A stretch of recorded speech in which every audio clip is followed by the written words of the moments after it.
ऐसा कार्य नहीं है जिसे हमें दबाव में करना चाहिए।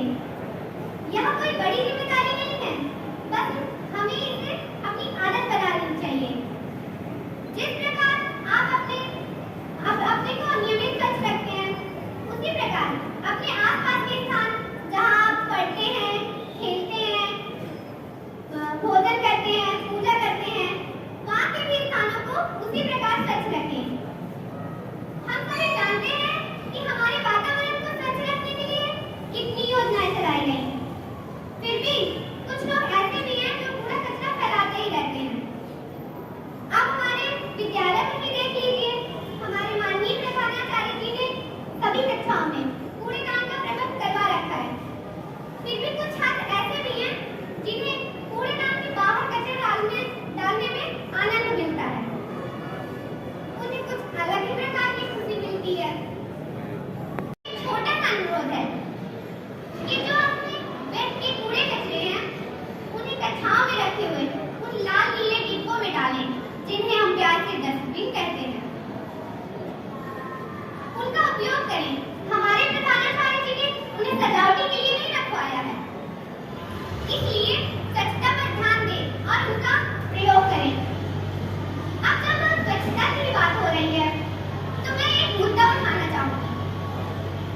ये जो लोग पान मसाला खा के वाहन चलाते हैं और रास्ते में थूकते हैं, और जो बस यात्री होते हैं, खाने पीने के सामग्री के रैपर्स वगैरह फेंक देते हैं, उन्हें हमें जागरूक करना चाहिए।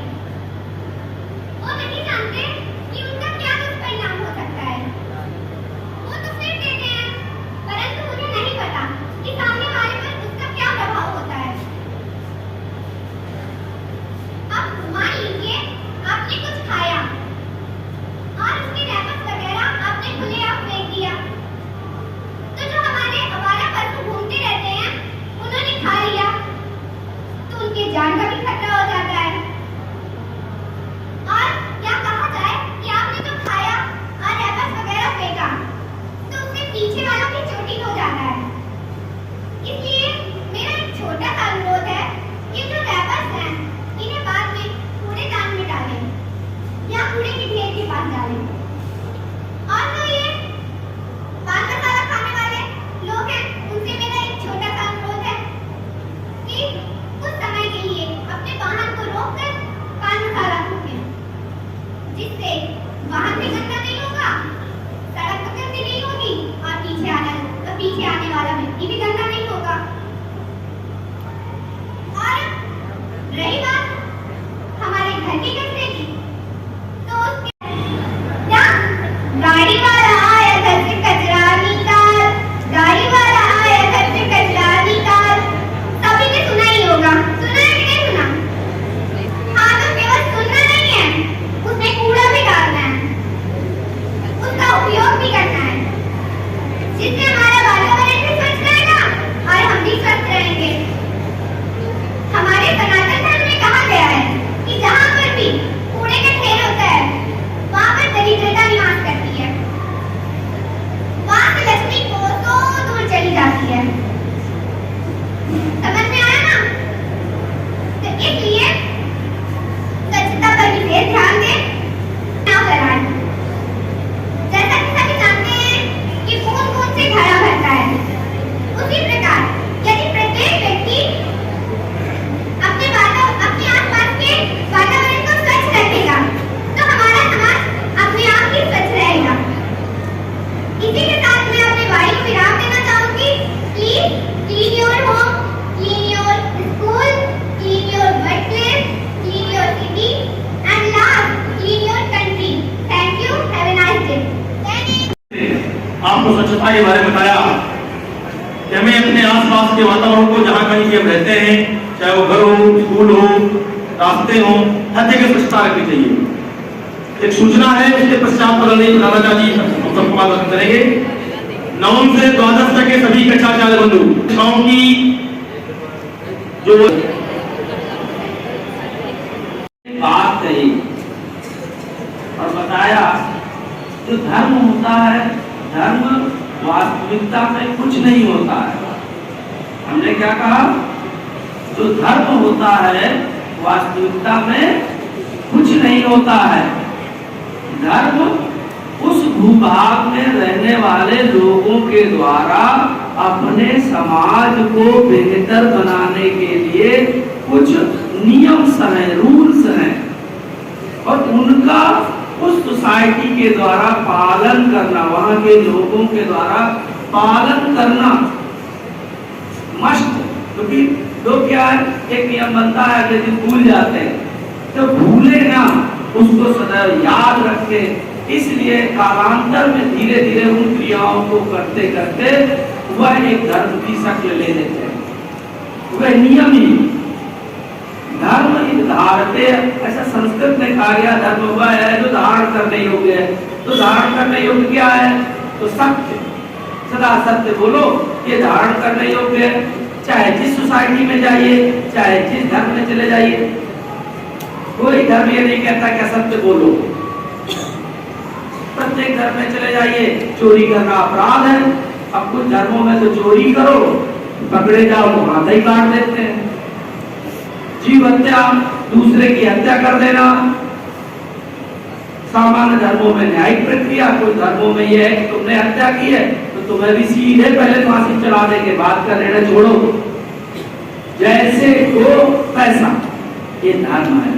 तो आज की डेट पर स्वच्छता पखवाड़ा समाप्त हुआ। उसने अंतिम बात कही कि जहां पर कूड़े के ढेर होते हैं वहां दरिद्रता निवास करती है। दारिद्र, दारिद्र का मतलब है कि ऐसा परिवार जिसके पास भोजन के भी लाले पड़ जाएंगे, भोजन भी परिवार को नहीं मिलेगा, वह स्थिति आएगी। उसने एक कवर्ड, जैसे कहते हैं कि कैप्सूल के अंदर, कैप्सूल खाते हो, कैप्सूल के अंदर जो प्रोडक्ट भरा होता है वो कैसा होता है, कैप्सूल अगर है तो उसके अंदर का जो प्रोडक्ट है उसका स्वाद कैसा होगा, ठीक, कड़वा होगा, बेहद कड़वा होगा। ध्यान रखना, अगर उसको तत्काल दे दिया जाए तो आप मुझसे बाहर फेंक दोगे। इसीलिए ऐसी ड्रग्स को, दवाओं को किसी रैपर के अंदर रखा जाता है। तो धर्म भी किसी चीज को सीधे बताने की बजाय कहता है दूसरे शब्दों में कि जिस घर में गंदगी है वहां दारिद्र का निवास है।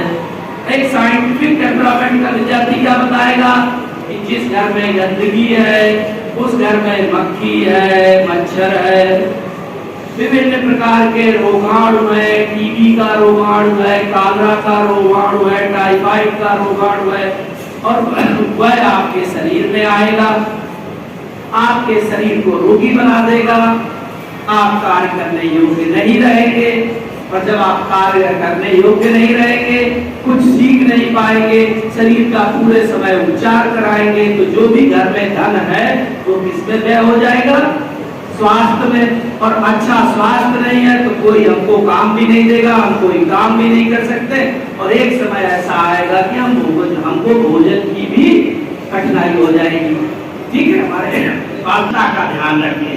और पहले किसकी स्वच्छता, व्यक्तिगत स्वच्छता, पहले व्यक्तिगत स्वच्छता, स्वयं को साफ रखिए, चेक करिए नाखून ठीक से कटे हैं कि नहीं, बाल समय समय पर कटते हैं कि नहीं, कपड़े 2-3 दिन से ज्यादा नहीं पहनना। एक कपड़ा ले लिया तो की स्वच्छता से काम नहीं चलेगा। फिर घर की स्वच्छता, और फिर है आसपास के वातावरण की स्वच्छता। जब आपकी तीनों जगह पर स्वच्छता रहेगी, स्वयं की स्वच्छता, घर की स्वच्छता और आसपास का जो वातावरण है वह स्वच्छ रहेगा, कम से कम रोग होंगे नहीं। क्यों हो गई है, मोदी जी ने कहा कि वो इज्जत घर बनवा दिया। कौन सा घर है वो, इज्जत घर, शौचालय और भी बहुत सा नाम दिया उसको। अब कहा कि कुंडी बंद करो, बाहर से नहीं अंदर से, और लगाया तो उसके कारण क्या हुआ कि जो बाहर वातावरण में गंदगी खुले में छोड़ी जाती थी इस मात्रा में करें।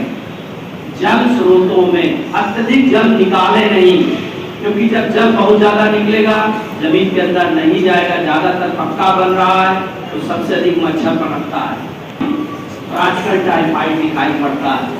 ये कॉमन डिजीज है, इनसे बचेंगे तभी ठीक है। अगर बीमार हो गए, अस्पताल चले गए तो घर में दारिद्र्य आ गया।